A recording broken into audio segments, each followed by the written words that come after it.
Viver por fé é um grande desafio, porque nós aguardamos promessas feitas por Deus, que na grande maioria são, aos olhos humanos, impossíveis e improváveis. O Senhor Jesus nos fez promessas, não promessas particulares, mas promessas que são promessas universais, promessas para todos aqueles que confiam nele. Ele falou a respeito de perdão, e por incrível que pareça, uma das coisas que as pessoas mais descreem, maior incredulidade no meio das pessoas, é que realmente elas estão perdoadas. Por isso, nós vivemos, e muitos vivem numa crise de consciência sem fim, com o coração cheio de culpa, porque é difícil de acreditar no perdão humano, de alguém que está ali junto conosco, e se já é difícil de acreditar no perdão de pessoas, quanto mais acreditar no perdão de Deus que você não vê, e você não sabe como que ele não tem rosto para você olhar. E então, qualquer tempestade, qualquer trovão, qualquer raio que caia perto da nossa casa, a gente já fica de antena ligada. O que será que está acontecendo? Será que Deus está bravo comigo? Será que Ele lembrou das coisas que eu fiz? E então viver por fé é o desafio de confiar na promessa do perdão, promessa de que nós somos adotados na família de Deus por meio de Cristo Jesus, que Deus nos trata como filhos, a promessa de bênçãos aqui nesta vida e bênçãos futuras, a promessa da ressurreição, promessa da vida eterna, a promessa que Jesus voltará no último dia com poder e glória sobre as nuvens, Ele vai consumar todas as coisas, a promessa de um final feliz. Alguns dias atrás eu disse aqui na igreja, nós gostamos tanto de filmes, desenhos, contos, histórias que tem final feliz. Por quê? Não é por um acaso, é porque exatamente é a coisa que nós mais almejamos para a nossa vida. E a gente transfere isso para aquilo que nós lemos, para aquilo que nós assistimos, porque nós esperamos por isso. Nós esperamos por um final feliz. Jesus prometeu um final feliz. Deus nos prometeu um final feliz. São promessas feitas pelo Senhor. O Senhor nos prometeu uma vida eterna. O Senhor nos prometeu uma vida no céu, na nova terra, um desfrute constante de comunhão com Ele. São promessas. O grande problema nosso é que nós vivemos no meio de um mar de dificuldades. E aí, quando nós cruzamos as promessas com a realidade da vida, muitas vezes nós ficamos desanimados. E aqueles irmãos lá também ficavam. Bom, eles tinham promessa de vida eterna, mas estavam sendo caçados, estavam sendo mortos, perseguidos. Eles tinham a promessa do perdão, eles tinham a promessa da redenção, mas estavam sendo mortos por causa do nome de Jesus. Eles tinham a promessa de muitas bênçãos, mas eles estavam vivendo em pobreza por causa da fé que eles tinham. Eles tinham a promessa de paz com Deus, mas eles estavam em guerra com os homens. Eles tinham uma promessa da volta do Senhor Jesus, mas todos os dias eles amanheciam olhando para o céu, e iam se deitar olhando para o céu, e nada.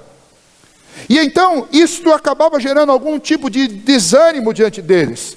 Tudo era a mesma repetição, a mesmice, todos os dias se passavam de forma igual, eram dias iguais. E esse desânimo, com o passar do tempo, testava a fé deles, e exigia muito mais fé para atravessar isso. E a nossa realidade hoje não é diferente. Nós temos também muitos problemas, muitas dificuldades. E a demora em ver cumpridas essas promessas de Deus, pode ser um fator de desânimo. Os problemas daqui, os problemas desta vida podem gerar desânimo, como estavam gerando lá.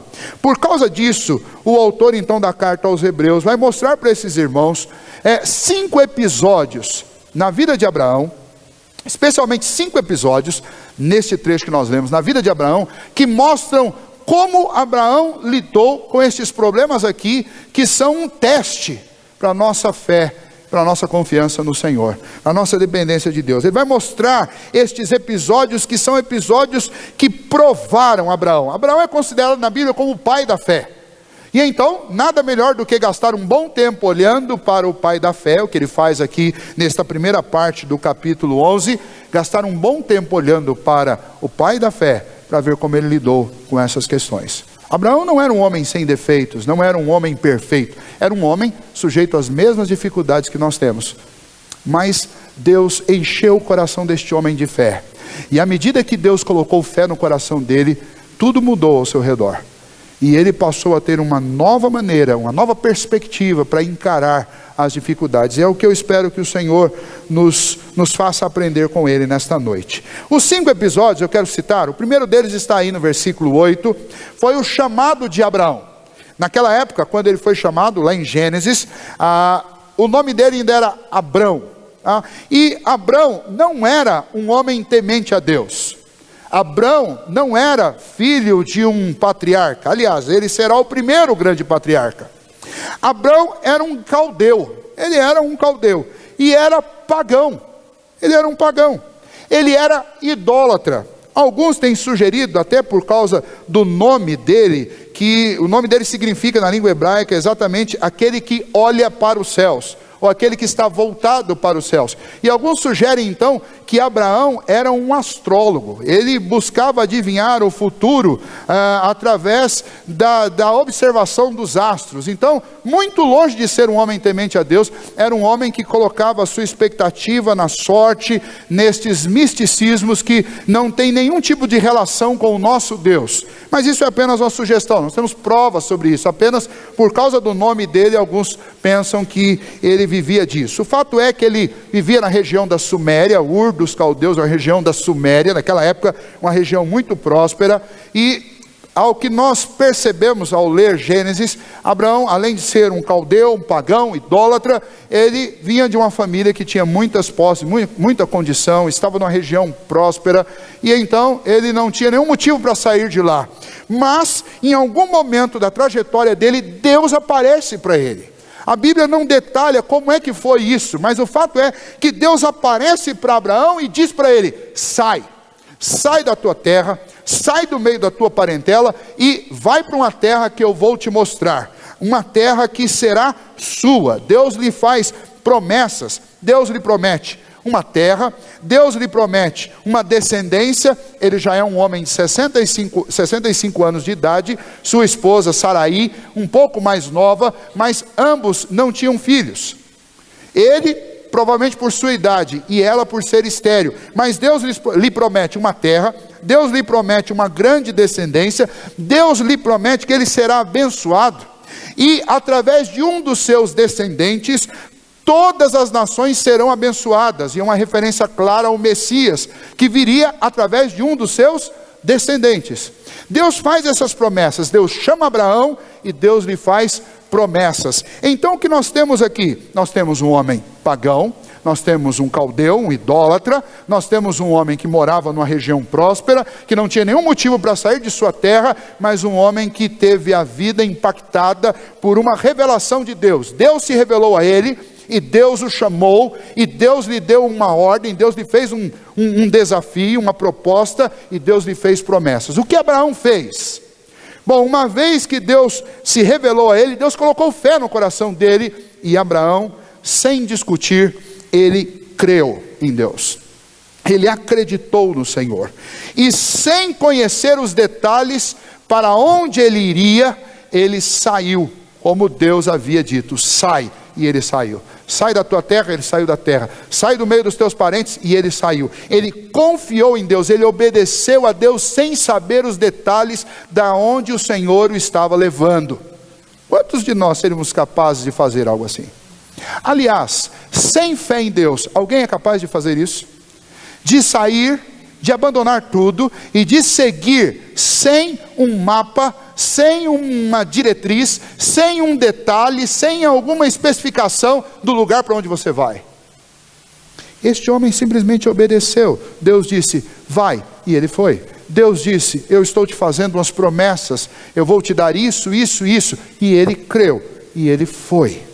Este é o primeiro episódio marcante da vida de um homem de fé. Abraão é um homem de fé agora, porque Deus encheu o coração dele de fé, porque Deus se revelou a ele, porque Deus o fez crer nele, e por causa disso, este homem estava disposto a obedecer a Deus, e não importa qual fosse a proposta, ele creu e ele obedeceu. Esse é o primeiro episódio, o episódio do chamamento de Abraão. O segundo episódio aparece aí dos versículos 9 a 10, eu quero que você observe. No versículo 9 a 10 fala do tempo de peregrinação de Abraão. Abraão saiu de Ur dos Caldeus e foi para a região conhecida hoje como Palestina. A região que é a região da própria terra de Canaã. O problema é que quando ele chegou na terra que Deus tinha prometido dar a ele, ele chegou lá e ao invés de encontrar uma terra vazia, ele encontrou uma terra com 7 nações habitando essa terra. A terra que Deus disse que daria para ele não era uma terra deserta, mas era uma terra que tinham os caldeus, os amorreus, os ferezeus, os jebuseus, estavam todos lá. 7 nações viviam naquela região. E então o que Abraão fez? Abraão não podia fixar morada, ele não podia tomar posse daquela terra, ele não podia comprar aquela terra, ele passou a habitar em tendas, ele se tornou um peregrino na terra que Deus tinha prometido que daria em possessão a ele. Na terra que ele sabia que o Senhor daria para ele, ele era um estrangeiro e um peregrino. E então ele passa a morar em tendas, é o que nós lemos aí nesses versículos 9 e 10. Quem já acampou sabe muito bem como é uma tenda.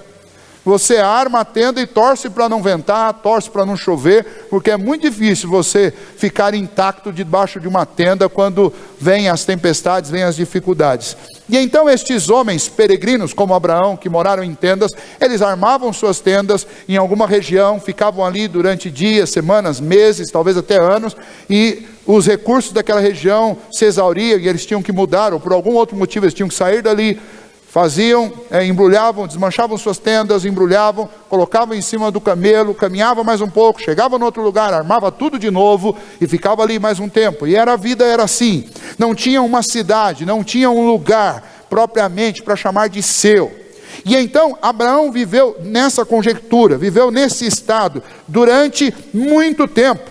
Ele esperava, se você observar aí, o versículo de número 10, diz: porque ele aguardava a cidade que tem fundamentos, da qual Deus é o arquiteto e edificador. Diferente da barraca que você arma e não tem fundamento nenhum, Abraão peregrinou naquela terra até que Deus lhe desse, lhe cumprisse a promessa que foi feita, para que ele tivesse uma cidade com fundamentos, com casa, não como barracas, como tendas, mas com casas construídas com alicerces e com fundamentos. E isso é a ilustração da maior de todas as esperanças que Deus fez brotar no coração destes homens, não só de Abraão, mas de todos que estavam com ele. De uma terra, de uma cidade, não apenas uma cidade terrestre, não apenas uma cidade nos moldes da sociedade humana, mas uma pátria celestial, porque ele sabia que tanto daquela promessa Deus era o autor, quanto do cumprimento daquela promessa, portanto, de dar a eles a posse, para que eles pudessem construir uma cidade, Deus era o responsável, como ele tinha a mais absoluta certeza de que Deus tinha para eles preparado também, depois que a vida deles aqui acabassem, uma entrada na mansão celestial, na cidade celeste, da qual Deus é o arquiteto. Então o autor da carta aos Hebreus está falando de duas coisas, está falando tanto da esperança de Abraão, que andou como peregrino naquela terra, aguardando que Deus lhe desse uma cidade, quanto também ele estava falando a respeito da cidade eterna, a qual ele almejava um dia entrar. O segundo episódio que é descrito aqui para nós, então, é a peregrinação, esse período em que Abraão, apesar de ter a promessa, ele viveu como um peregrino naquela terra estranha. Ou seja, uma bela ilustração do que é a nossa vida hoje. Nós somos assim. O Senhor nos fez promessas, o Senhor nos prometeu um novo céu e uma nova terra. É aqui, o Senhor fará uma nova terra neste lugar. O Senhor vai renovar essa terra toda, vai renovar e nos dar novo céu e nova terra. Mas isso ainda não aconteceu. A terra está habitada por outras nações, que não temem a Deus. Mas nós aguardamos até que um dia o Senhor cumpra a sua promessa.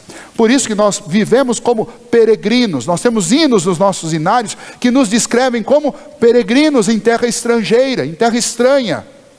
O que é triste muitas vezes é que muitos cristãos amam tanto este mundo e tanto esta vida, que se pudessem viveriam para sempre aqui do jeito que está mesmo. Com todas as mazelas, com todas as dificuldades geradas pelo pecado. Mas nós não podemos fazer isso, nós precisamos lembrar que Deus nos fez promessas, e essas promessas, elas devem ser o alvo da nossa esperança, devem ser o alvo do nosso olhar, da nossa confiança, porque aqui nós somos peregrinos. Nós não podemos nos apegar demasiadamente às coisas desta vida, porque aqui nós somos estrangeiros, peregrinos, como Abraão foi. Abraão, por exemplo, morreu aos 175 anos. Quando ele morreu, já estavam vivos Isaque, seu filho, e ele já tinha gerado seus netos, Esaú e Jacó. E o texto diz que estes todos, Abraão, Isaque, Esaú e Jacó, os patriarcas, eles foram estrangeiros, eles foram peregrinos, eles confessaram ser estrangeiros no meio de uma terra estranha. Eles ainda não eram donos da terra que Deus tinha dado para eles. Nem Abraão foi, nem Isaque foi, nem Esaú foi e nem Jacó foi. Mas ainda assim, eles creram e eles não abandonaram essa promessa. Eles viram o cumprimento dessa promessa de longe. É como alguém que aguarda aquilo que está para acontecer, mas chega um determinado momento que ele não pode passar dali. A morte tirou a oportunidade de que eles continuassem. Então eles ficaram como quem vê de longe o cumprimento das promessas. O autor explica para nós, veja, a partir do versículo 14, é uma explicação do autor. Ele diz, olha, porque os que falam desse modo manifestam estar procurando uma pátria. E se na verdade se lembrassem daquela de onde saíam, teriam a oportunidade de voltar. Mas agora aspiram a uma pátria superior, isto é, celestial. Sabe o que está dizendo? Ele está dizendo, Deus fez promessas a respeito de uma pátria aqui.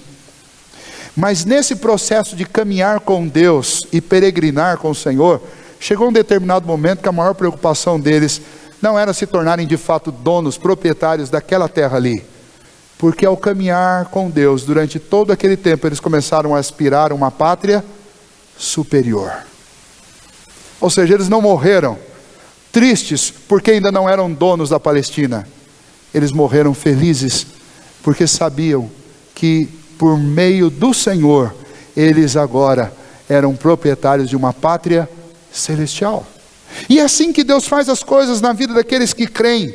Deus não está preocupado com o tempo do cumprimento da promessa aqui, terrena. Deus está preocupado em fazer com que nós tiremos as nossas raízes deste mundo e nós lancemos a âncora da nossa esperança da eternidade. É por isso, muitas vezes, que Deus não te dá o que você quer aqui. É por isso, muitas vezes, que Deus nos tira o que nos está aprendendo aqui. É por isso que Deus permite com que a gente viva como peregrino e more em tendas, para que o nosso coração seja desarraigado desta vida e o nosso coração lance seus fundamentos sobre a vida eterna, sobre as promessas que o Senhor nos fez. E é interessante que o autor diz que é por isso que Deus não se envergonha desse povo. É interessante que várias vezes na Bíblia, Deus se revela para os profetas, Deus se revela para o seu povo dizendo assim, eu sou o Deus de Abraão, eu sou o Deus de Isaque, eu sou o Deus de Jacó. E é isso que o autor da carta aos Hebreus está dizendo, olha, Deus sente alegria, Deus sente feliz, Deus sente, o termo não é bom, mas é o que explica o que eu quero dizer, Deus sente orgulho destes servos dele, que lançaram toda a sua confiança nele. Por isso Deus não se envergonha de ser o Deus deles. Aqui cabe um bom exercício para nós. Você poderia tirar o nome de Abraão, Isaque e Jacó e poderia colocar o seu? Nós poderíamos. Será que Deus também não sente vergonha de dizer, eu sou o Deus da Maria, do José, do João? Essa é uma pergunta que nós devemos fazer. Estes homens viveram por fé e colocaram a confiança deles de tal maneira no Senhor, que o próprio Senhor dá testemunho a respeito deles. Eu não me envergonho de ser o Deus deles. E isso não significa que esses homens não cometeram erros e não tiveram falhas. Todos eles tiveram e a Bíblia faz questão de mostrar isso. Mas Deus não se envergonha de ser o Deus deles. Sabe por quê? Porque eles colocaram a sua confiança em Deus. E apesar dos seus erros e das suas falhas, eles voltavam para o Senhor.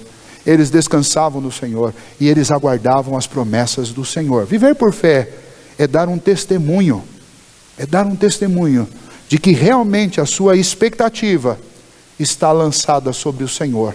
E não sobre as coisas deste mundo.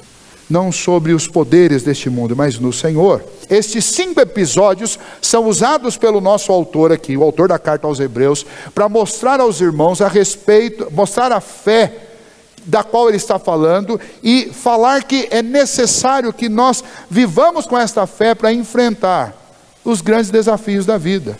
Ele nos está dando o exemplo de Abraão e estes 5 episódios para mostrar para nós que muitas vezes essas promessas grandiosas que Deus fez, promessas que são universais, elas não vão acontecer no nosso tempo. Mas nós devemos viver como Abraão, aguardando por elas. E apesar de termos problemas e dificuldades aqui, apesar de repente o Senhor Jesus não voltar na nossa geração, mas nós não podemos deixar de crer que Ele voltará, porque Ele fez esta promessa. Ele disse: da mesma maneira como vocês me veem subir, vocês me verão descer. Jesus disse isso. Quantas gerações já se passaram desde que Jesus disse isso? Muitas e muitas. E talvez a nossa também vá passar. Mas eu não posso abandonar. Eu não posso desistir. Jesus é o único que me permite, que me dá a esperança de experimentar verdadeira felicidade, como nós cantamos. O mesmo Deus que colocou fé no coração de Abraão, colocou fé no seu coração e no meu coração. Não existe diferença entre a fé de Abraão e a sua fé. Abraão era mais especial do que... Não, Abraão era um homem pecador como cada um de nós.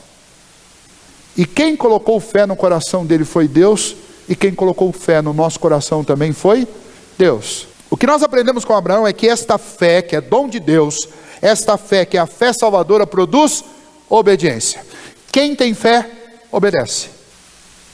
Segundo o ensino desse texto para nós, é que a fé nos torna peregrinos aqui neste mundo. Eu não sou um cidadão deste mundo, eu sou um peregrino em terra estranha. E por que é importante considerar isso? Porque infelizmente nós experimentamos tantas coisas boas aqui também, que nós passamos a gostar tanto desse mundo que nós não queremos ir embora dele. A gente fica tão confortável dentro das coisas que o próprio Deus nos proporciona, que a gente de repente desiste de pensar no céu. Aliás, a gente nem pensa no céu. Chega um tempo que você nem quer pensar no céu, porque está tudo muito bom aqui. É muito bom lutar por coisas aqui. E de maneira alguma, em nenhum lugar na Bíblia, a Bíblia dissuade você de trabalhar, de lutar, de ser alguém que constrói alguma coisa, de fazer tudo com excelência. A Bíblia não é contra isso, de maneira nenhuma. Mas a palavra de Deus, ela nos adverte severamente a respeito de onde nós colocamos o nosso coração. O Senhor Jesus disse: aonde estiver o seu tesouro, aí estará também o seu coração. Por que Abraão, Isaac, Jacó, todos eles foram peregrinos? Porque o tesouro deles estava em outro lugar. Eles aguardavam uma pátria celestial. Por isso o coração deles não estava naquela terra. O coração deles estava em Deus. E nós devemos tomar todo o cuidado, porque todos nós, sem exceção, somos tentados a eleger tesouros para a nossa vida, entesourar para a nossa vida nessa terra.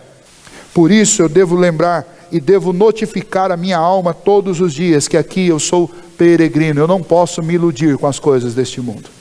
O que Deus tem preparado para você é infinitamente melhor do que o que você pode conquistar com as suas mãos aqui embaixo. O que Deus tem preparado para nós é eterno. O que Deus tem preparado para nós não corrói. O que Deus tem preparado para nós não pode ser roubado. O que Deus tem preparado para nós não se destrói, não se desconstrói com o tempo, não se desgasta. Deus nos tem preparado uma cidade, Deus nos tem preparado uma vida eterna, sem problemas, sem dificuldades, sem as lutas próprias desta vida. Eu não posso me iludir. Quem tem o coração cheio da fé salvadora se torna um peregrino neste mundo, e não um habitante, um cidadão que ama e se torna arraigado a esta terra. E por último, este texto me ensina que a fé salvadora me faz crer nas promessas de Deus, mesmo que elas pareçam impossíveis. Eu não estou falando de promessas particulares. Nós estamos falando de algo muito maior. Nós estamos falando de perdão, nós estamos falando de salvação, nós estamos falando de vida eterna. Então a fé salvadora me ajuda a lidar com a culpa, porque a fé salvadora me faz crer no perdão que o Senhor me prometeu. Então eu não deixo mais a culpa corroer o meu coração. Eu não deixo a tristeza, a amargura tomar conta de mim. O meu passado não me perturba, porque o meu passado, todo ele foi lavado no sangue do Cordeiro. O meu futuro já foi absolutamente limpo pelo Senhor Jesus. E eu sei que tanto as coisas do passado quanto as coisas do futuro já foram resolvidas por Cristo lá na cruz. E então posso viver sem peso e sem medo. Por quê? Porque o Senhor me fez promessas e Ele não volta atrás.